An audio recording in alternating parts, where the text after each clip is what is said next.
Welcome to the third and final F122 deep dive video. My name is James Brallant, Social and Creator Manager on F122, and over the last couple of videos, we've been speaking to some key members of the development team as to what you can expect when the game launches on July 1st for Xbox, PlayStation, and PC. We've already discussed physics and handling changes, as well as VR and new features, including F1 Life. If you missed either of those deep dive videos, there are links in the description so you can catch up. The final deep dive is all about audio and music, and I've got audio director Brad Porter here with me today to answer some questions. So Brad, it'd be great if you could give us, in your opinion, a brief overview of the importance of audio in a game like F122. In F1, the cars are the star, so we want them to sound as authentic as possible. We go out and we record the actual cars every season, and it's important that we recreate the authenticity of the engines in game. Players use the sound of the engine to drive the car, so it's important to get that across as accurately as possible. It feeds into braking zones and shift points and things like that, so we're always trying to go for authenticity. How far do you think has audio come in the last few years when it comes to actually portraying that in a game like F122? Obviously, with the new generation of consoles, there's been some significant changes. Yeah, so a lot's changed over the last few years and the last couple of generations. As standard now, we're recording a lot in ambisonics, which is 3D audio. We've also updated a lot of our equipment. We've updated the studio. The audio team's almost doubled in size, and we've also formed a lot closer bonds with teams over the years. So we work really closely with several teams on the grid now, and we've updated our mics and our mic techniques over the years to enable us to more accurately represent the broadcast audio. And in terms of tech, I mean, we've obviously got a lot more memory as the generations have gone on, so we're able to include a lot more assets, a lot higher fidelity assets, a lot more 3D audio than we would before. There's a lot of detail in the assets now, and the kinds of assets that we use and what we recreate, it's got a lot more advanced over the last, 5 to 10 years. So you talked a little bit about recording Formula One car audio. How does that process go? Well, again, we aim to recreate the broadcast as closely as possible. So we work with several different teams on the grid. We go to pre-season tests every year, and we mic up the cars and we record everything over several days. So we're looking for everything really from, the garage ambience, the paddock ambience, any kind of audio within the garages, onboards, trackside pass-bys. We're grabbing as much content as we can. So in terms of the actual TV broadcast recordings, we have to record that ourselves, but we try and replicate that as closely as possible. So we've worked with FOM over the years to see how they're recording the cars for TV. We use very similar spec mics, although we have to sort of do some bespoke work on the mics, the same as FOM do as well. We stick our mics in almost identical positions to FOM. So yeah, it's just about working with the teams really, and trying to get everything set up in the same way that the broadcast audio is set up.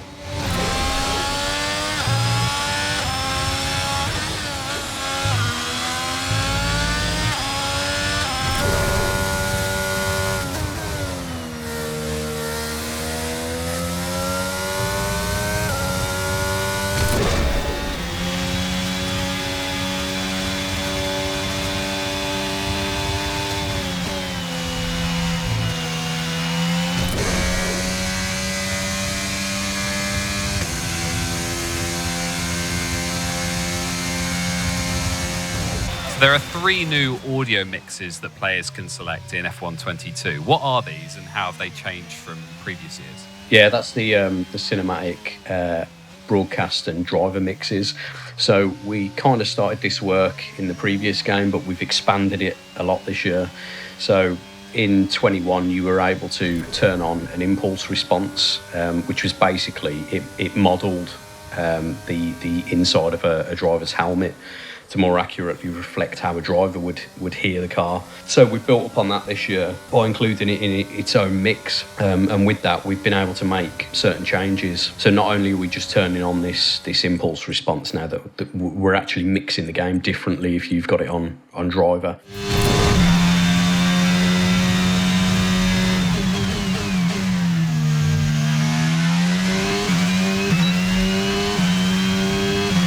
Same with broadcast, so we've sort of expanded that option a bit, where we did specific panning techniques with the engine and exhaust. We've rolled that into the broadcast mix now, so the broadcast mix is aimed to sound as close as we can get to the TV.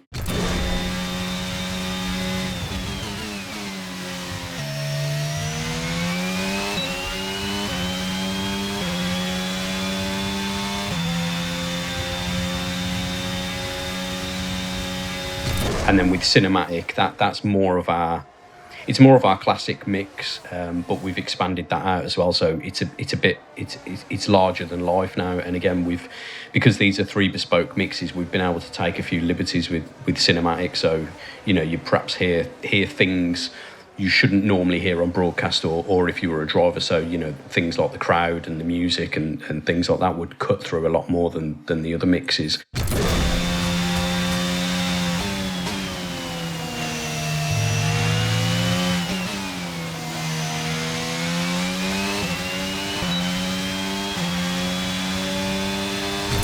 So it feeds into a lot of what our whole philosophy was with this game, really, in that we wanted to give the player a lot more options this year from an audio point of view. And people have been asking us to get closer to the broadcast audio for a while. The driver impulse response that we added went down quite well after we released 21, so it was really important for us to kind of expand these options out and let people play with the mix a bit more than what we previously offered. Now, can you talk a bit about the changes made to commentators and pundits in this year's game? The first obvious one you'll notice is Natalie Pinkham's now a co-commentator as well, and she's at several races throughout the season. We've obviously got Ant back again this year as well, and Crofty being the main commentator. So yeah, it's been nice having some new voices in game. Along with that as well, we've recorded Crofty again from scratch. We'd found over the years his voice has changed, and our studio's changed, our setup's changed, the equipment we've used has changed. So we wanted to kind of to hit reset, really. And again, it's all about the authenticity and trying to recreate how this stuff sounds in real life. So we felt it was important to kind of start again with the commentary. And with that, we've got Alex takes on a bigger role this year as well. He's also now a selectable main commentator in F1 as well as his role on F2. And interestingly, with Alex, we used his actual commentary microphone. So again, the same as we do with the cars, how we try and use the same mics that FOM do for the broadcasts and things like that. We decided that, after this, we had similar success last year with the Race Engineer headset, which we've expanded on this year, which I can talk about. But we wanted to roll that out to as many areas as the game as possible. So we thought, getting Alex to use his actual mic, not only does it sort of get him in the zone and we get a better performance as a result, but it sounds more authentic. He's Alex's commentary this year, it's been done from scratch again, but it sounds more authentic. It's not studio quality anymore, it's commentator's quality. It's a little bit crunchy and a little bit rough, but it sounds like how Alex's commentary sounds on the TV now, rather than in a studio on an expensive mic. Now, Brad, Jeff has been retired. Why did that decision come about? I'll tell you what, it wasn't easy. Adam Reesty, he's great. He did an excellent job. We all got on with him really well, and whatever. He's been in the game for sort of a decade now, and he was well loved. He became a bit of a meme at times, I think it just felt right to freshen the game up, especially with everything else we were doing with the, starting again with the commentary, re-recording everybody from scratch. And there'd been talk of re-recording all of the race engineer lines with a headset. And internally, a few other departments were talking about it, the game designers. And it kind of just felt right to start looking at options for a nice way to freshen the game up. And for those of you who don't know, Mark Priestley has been chosen as the new in-game engineer. So how did that decision come about? We started talking about who would be right for this role. Mark was actually our first choice. The credit for that is Lee Mather. I think he was already in contact with Mark anyway. He knew Mark. So as soon as he suggested him, I think everybody really liked the idea. We got Mark in.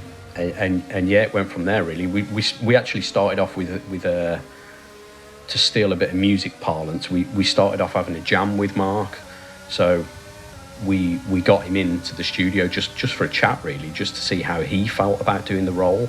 That wasn't actually his role in F1, although he knows those kind of roles quite well. So we thought we'd get him in, we'd see how he feels about it. We'd stick the headset on him, which he was obviously used to wearing for extended periods of time anyway from his job. And we just got him to read some lines and comment on the script and see what he thought, and it went from there. And from what I understand, he was recorded using an F1 grade headset as well. So you can talk a bit about that and that process? Yeah, again, I mean, this comes back to this authenticity again, and trying to replicate everything we can from an audio point of view about the real world sport. So this started off, I'd noticed when I was working with various teams that there were headsets in use in the garages, and I started talking to one of the guys who maintains the headsets for one of the teams, and I just asked him about it and if we could get hold of one and all that kind of stuff. So I ended up ringing the company up and ordering one of the headsets so we could give it a go and see if we could improve our race engineer VO that way. So we ordered one. We used it in the cutscenes last year as a bit of a test bed. So all the main engineer VO in the game last year was still in the studio and then post-processed. So the cutscenes in 21 were a bit of a test bed, really. Yeah, we got this headset and we loved using it. So we decided that we'd record all the engineer VO again from scratch. And yeah, it's turned out great, really. So moving on to music now, for the first time we are treated to a licensed audio track list in the game. That's a really big deal.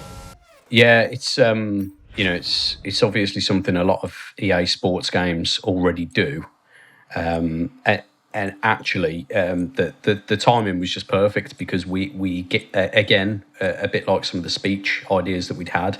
We've been batting around this idea for several years really, and we were always quite keen to keep our bespoke music in game as well. So it was something we talked about for years, but we just never quite had the resource to do it. When we became part of EA Sports, it was naturally one of the first things we looked into doing. It's taken a long time. EA have a department specifically there to curate music in various games. So we worked with them, and they took a lot of the pressure off us because they were able to trawl through hundreds or thousands of pieces of music, send us back a selection of music based on the criteria that we'd given them. So we worked really closely with them actually over the course of about 6 months. A lot of back and forth of us talking about our ideas and what we wanted to achieve. Yeah, and it's worked out really well. Now, I've been lucky enough to have access to this playlist of artists, songs and regions before the game has been released, and I can tell you for one thing, I've been having a lot of these songs on repeat over and over again when I'm working and outside of work as well. Obviously a very dance and electric feel to this playlist, so is that what makes this differ compared to the likes of other EA Sports titles? Yeah, again, I suppose it was really useful working with EA Music. They curate the playlists with the input of the other teams as well. So they're very conscious about us not stepping on the toes of other EA Sports games. But right from the start, we wanted something that felt like F1. I've been saying this all the way through, but again, for me, it's all about authenticity, and it's even about, I like to recreate things that maybe fans don't even know about. So, we have like a lot of garage Easter eggs and things like that with engineers talking and, stuff that fans might not know. And the music is another one of those. Like, we've been in so many garages now over the years that we've been working on the games that we've listened to the kinds of music during pack down that a lot of the teams play. And we also feel like with F1 being this slick, high-tech sport, and everything's polished and precise, we felt that sort of, the sort of production quality that we've got in sort of modern, dancey sort of chart music fits that really well. It's the same kind of process. So it was an obvious choice for us, and then we worked closely with EA Music to just make sure that there wasn't any kind of crossover. There'll be similar artists across different games, but we wanted to carve out our own sort of area for F1 that felt distinctive from, FIFA and NHL.